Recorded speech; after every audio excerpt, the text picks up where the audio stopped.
Well, howdy there, Internet people. It's Bo again.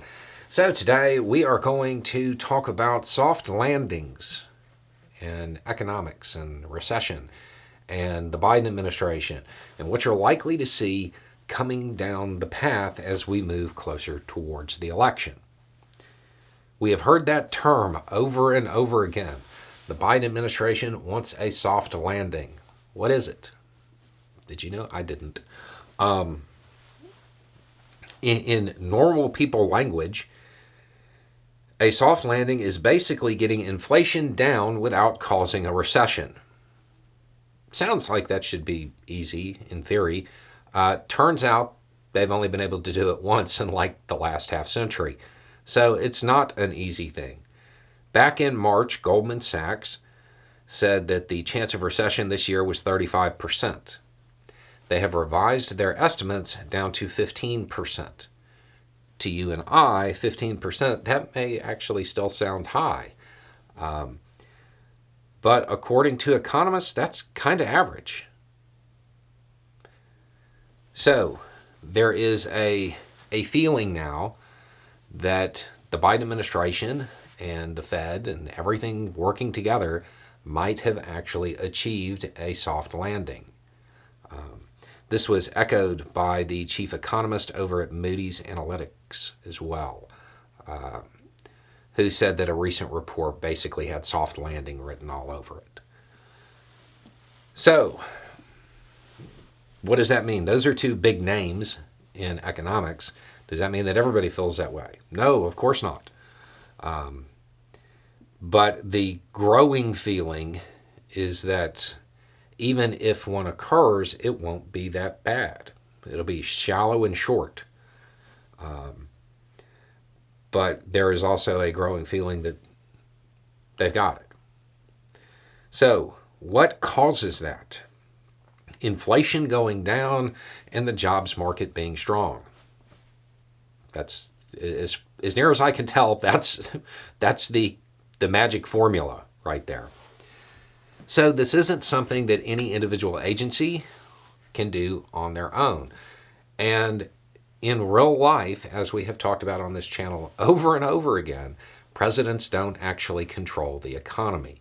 They can introduce legislation, they can push through stuff and try to help, but they don't actually control it. The perception is that they do, but that's not actually how it works. Undoubtedly, the Inflation Reduction Act, stuff like that helped with this. But when you actually talk to economists, it's more you than the president. It's how you feel, it's what you perceive. That has a whole lot more to do with this. But in real life, when you get to the political side of it, just like the economy is largely based on faith and perception, so is politics.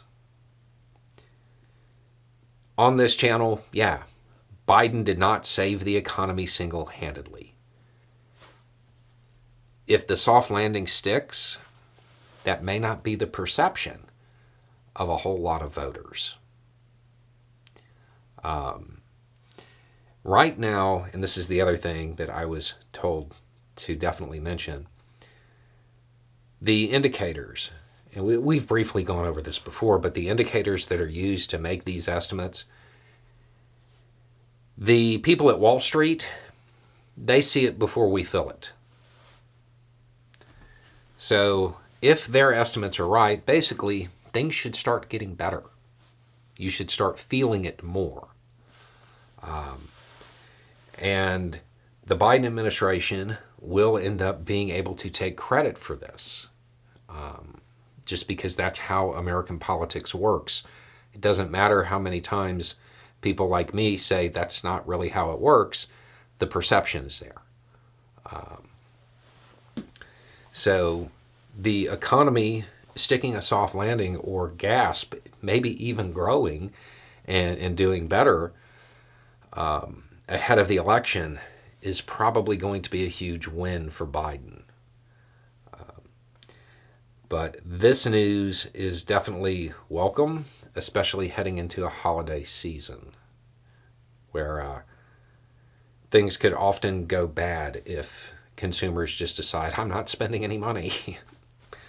Because again, it's about perception. So that's the news, and we'll have to wait and see how it plays out and whether or not Goldman Sachs is right or some of the other economists out there. The one thing that I did find interesting when talking to people about this was that they made a point to say that there are a lot of economists who provide information to news outlets, and they provide assessments to news outlets. Goldman Sachs actually has people's money. And apparently, that tends to make them more accurate. Now, I am from a period in time when I hear the name Goldman Sachs, I kind of cringe. But according to the economists, their estimates are generally more reliable because they actually make their money by working with other people's money. They don't make their money by providing opinions to news outlets. Anyway, it's just a thought. Y'all have a good day.